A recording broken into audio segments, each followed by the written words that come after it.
Kita melanjutkan kembali tutorial Microsoft Excel. Kali ini kita akan membahas mengenai konsep ataupun teknik binary search. Di video sebelumnya kita sudah melakukan uji kecepatan ataupun speed test di antara 6 rumus ataupun 6 formula ini. Dan diketahui bahwa rumus yang menggunakan teknik pencarian secara binary search, dia akan menghasilkan data yang lebih cepat. Dan di video ini kita akan membahas secara lengkap mengenai konsep binary search. Misalkan kita mempunyai contoh, ya, ada 500.000 baris data dan kita ingin mencari nilai 290.000, yang mana kita sebut ini sebagai target value. Yang dilakukan di Excel ketika dia melakukan pencarian dengan teknik binary search, maka yang pertama adalah dia akan membentuk middle interval. Middle interval di sini perhitungannya adalah 50% dari jumlah data. Misalkan jumlah datanya ada 500.000, maka 50%-nya adalah 250.000. Yang pertama, ini dilakukan. Berikutnya adalah pengecekan nilai.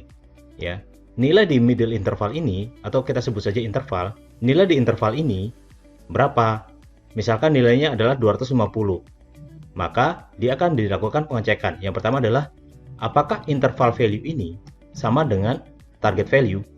Dan bila kita lihat di sini, 250 tidak sama dengan 290, maka pengecekan ini tidak berhasil. Berikutnya dia akan melakukan pengecekan mengenai status dari interval value tersebut, apakah lebih besar ataupun lebih kecil dari target value. Dan dilihat di sini 250 adalah lebih kecil dari 290, sehingga dia akan melakukan drop data, ya, dia akan mengabaikan data yang lebih kecil dari 290, yaitu ini. Ini dia akan diabaikan. Berikutnya dia akan melakukan proses looping, ya. Yang pertama adalah dia mencari interval berikutnya. Dalam hal ini di sini adalah upper interval. Misalkan dia ketahuan di sini ada upper intervalnya adalah 300. Maka dia akan melakukan pengecekan kembali seperti halnya poin 2 ini. Apakah sama, ya, 300 ini interval value ini sama dengan 290? Ternyata tidak sama. Berikutnya, mengenai status interval value, apakah lebih besar atau lebih kecil? Ternyata ini lebih besar. Maka data yang ada di sini juga akan diabaikan. Jadi dia cuma fokus yang ada di sini saja. Ya, di sini saja. Karena ini tadi sudah dihitung, maka ini diabaikan. Demikian seterusnya sampai nilai itu ketemu. Untuk kasus yang lebih besar, ya, misalkan contoh dengan data yang sama, ya, jumlah baris 500.000, dia akan membentuk interval 250. Apakah 250 sama dengan 115? Ternyata tidak. Berikutnya adalah mengenai status interval value itu. Apakah dia lebih besar atau lebih kecil? Karena interval value di sini lebih besar, maka data yang ada di sini, ya, dia akan diabaikan. Baru dia akan mencari lower interval. Misalkan di sini. Bila tidak ketemu, maka ini akan diabaikan juga. Dia akan nyari ke sini. Demikian seterusnya sampai didapat hasilnya. Kita langsung masuk ke studi kasusnya saja. Dalam teknik binary search ada beberapa hal yang perlu kita perhatikan. Yang pertama adalah target value yang tadi kita sudah sebutkan adalah nilai pencarian. Lalu lower bound ataupun ini batas bawah, upper bound atau kita singkat U, ini adalah batas atas, dan M adalah middle position. Jadi dengan adanya data sebanyak 10 baris, maka dia akan menghitung yang pertama adalah middle interval. Perhitungannya untuk pertama kali adalah batas bawahnya di sini kita hitung sequence, ya, 0, ya. Lalu uppernya ataupun batas atasnya adalah n-1. Karena ini datanya 10, maka 10 minus 1 dia adalah 9. Jadi ketika sudah didapat nilai batas bawah dan batas atas, maka kita bisa menghitung nilai tengah, ya. Rumusnya adalah batas bawah ditambah dengan batas atas dibagi dengan 2. Dan ini dibulatkan ke bawah.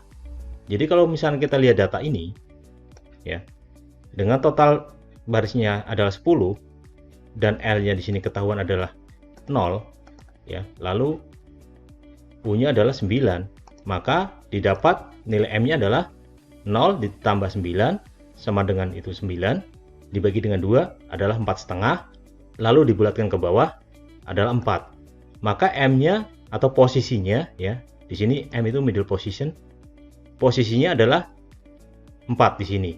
Dan nilai intervalnya adalah 55. Seperti itu. Kita langsung contoh saja ya.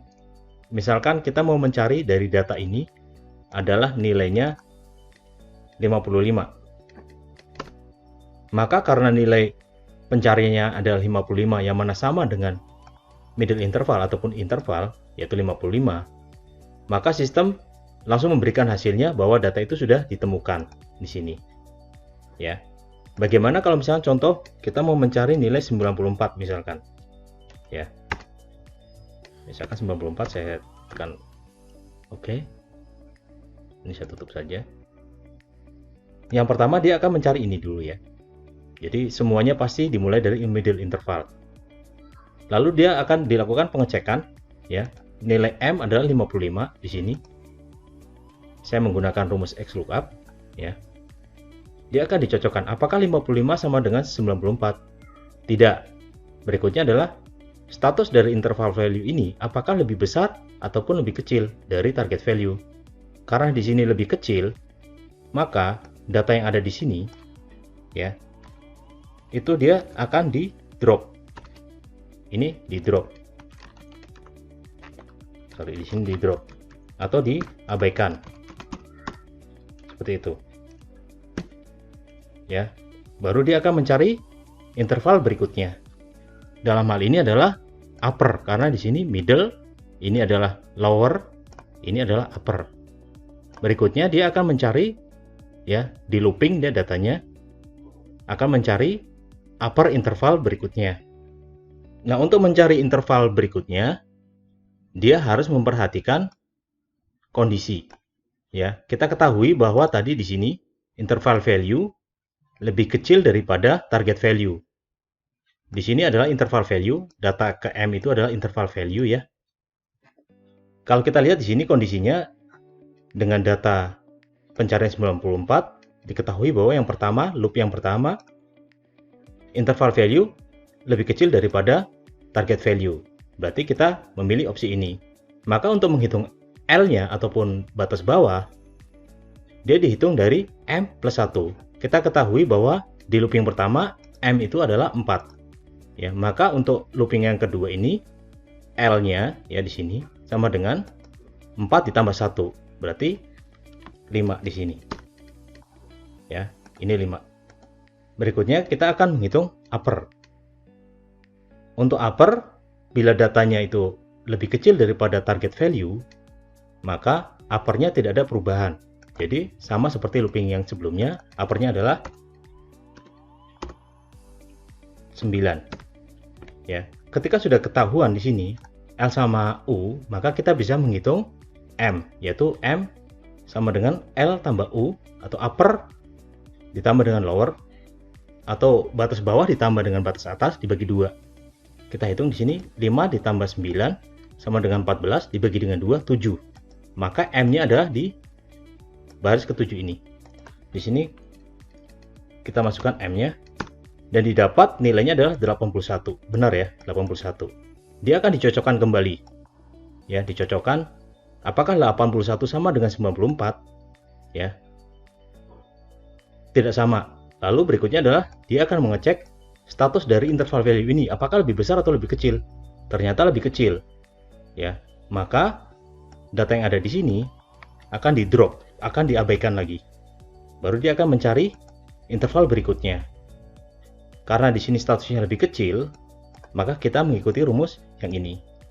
Ya. L-nya berarti M plus 1. Berarti di sini L-nya ya.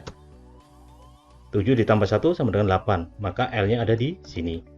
Berikutnya adalah U. U tidak ada perubahan, maka U-nya ada di sini. Ya, U-nya tidak ada perubahan.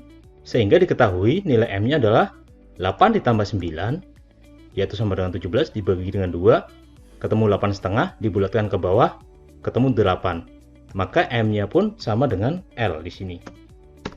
Dan dilakukan pengecekan apakah 94 atau interval value ini sama dengan target value. Sama, maka datanya ditemukan. Dan proses looping pun akan berhenti di sini. Oke, contoh ketiga. Misalkan saya mau ambil nilai 42. Ya, ini saya percepat saja. Ini saya hapus. Ya. Yang pertama adalah nilai M. Apakah M, ya, yaitu di sini nilainya adalah 55, sama dengan 42? Tidak. Berikutnya adalah M ini statusnya bagaimana? Lebih besarkah? Lebih kecilkah? Dan diketahui nilai M ini adalah lebih besar.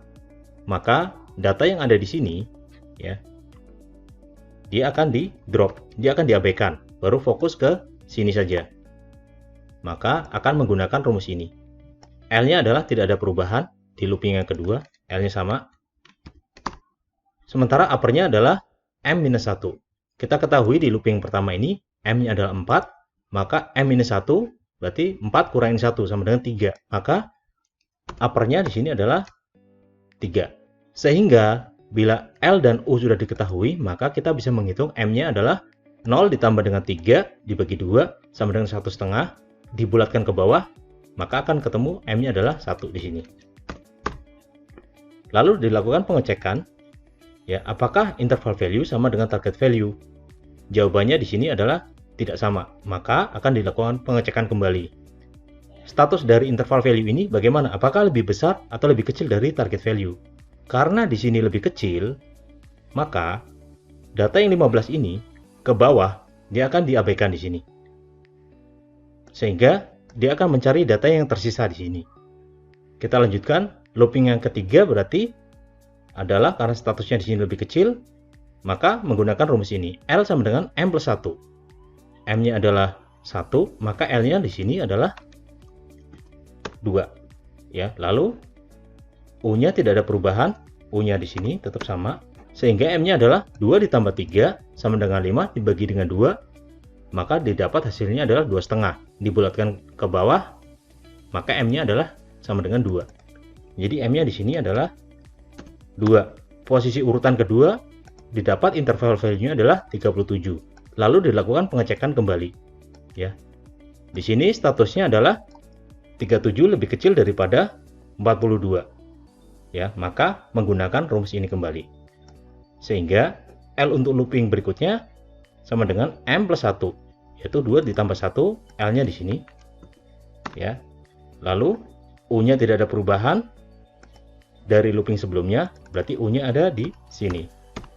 Lalu dicarilah nilai M. M sama dengan L plus U dibagi 2, yaitu 3 ditambah 3, yang didapat hasilnya adalah 6, dibagi dengan 2 sama dengan 3. Maka M pun di sini sama dengan 3. Dan diketahui datanya sudah ditemukan. Seperti itu konsep binary search. Ya, kalau kita lihat di sini interval, saya sudah membuat rumusnya. Kira-kira kalau misalkan kita lihat data ada 10 baris, maka jumlah interval yang harus kita buat adalah ada 6, ya, ini 6. Di sini untuk nilai L, ya, yang lower itu nilainya sama, yaitu baris pertama di sini. Sementara untuk yang nilai U, ya, atau upper, sejak dari interval sampai ke upper di sini nilainya sama 10. Yang membedakan adalah nilai lower. Ya, nilai lower didapat dari M, ya, minus 1. Yang ini pun sama, M minus 1. Ya, sementara untuk yang nilai L, ya, nilai lower yang di upper didapat dari rumus M ditambah dengan 1. Ya. Seperti itu. Sehingga ketika L dan U sudah diketahui, maka M pun bisa kita hitung. Saya di sini menggunakan rumus floor, ya, pembulatan ke bawah. Dengan konsep yang sama, kita bisa melakukan prediksi, ya, untuk jumlah interval. Bila misalkan datanya 20, maka totalnya adalah ada 8 interval. Bila datanya ada 50 baris, maka jumlah intervalnya ada 10. Demikian seterusnya, sampai misalkan contoh jumlah datanya ada 1000 baris, maka jumlah interval yang akan dibuat adalah ada 18 interval. Sehingga ini lebih cepat perhitungannya. Bayangkan kalau misalkan kita menggunakan pencarian secara reguler, secara biasa, maka dari 1000 baris dia akan dihitung satu persatu. Dari baris 1, baris 2, baris ketiga, dan seterusnya sampai baris 1000. Sementara dengan binary search, dia akan membuat pencariannya secara interval atau per blok. Seperti itu. Demikian penjelasan kali ini. Semoga mudah untuk dipahami. Kita akan melanjutkan tutorial-tutorial Microsoft Excel selanjutnya.